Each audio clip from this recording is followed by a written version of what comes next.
Və 1499-cu ildə ətrafındakı 7 adamla birlikdə, öz yaxın adamları ilə birlikdə İsmail zühur edir.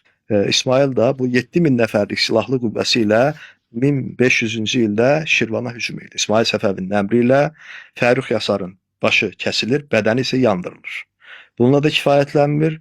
Döyüşdə öldürülən 7-8 min Şirvanlının başları kəsilərək bundan bir qüllə düzəldilir və qızılbaşlar Bakıya daxil olurlar. Bakıda misli görülməmiş bir qırğın törədilir. Şəhərdəki din xadimləri boyunlarına Qurani-Kərimi asaraq, əllərində Qurani-Kərim olaraq İsmailin hüzuruna gəldilər və əhalini öldürməməsini xahiş edirlər. Təbrizi ələ keçirəndən sonraki ilk cümə günündə məscidə gəlir, Təbrizin cümə məscidinə gəlir və ən nəhayət tələbi bu olur ki, təbərra edin.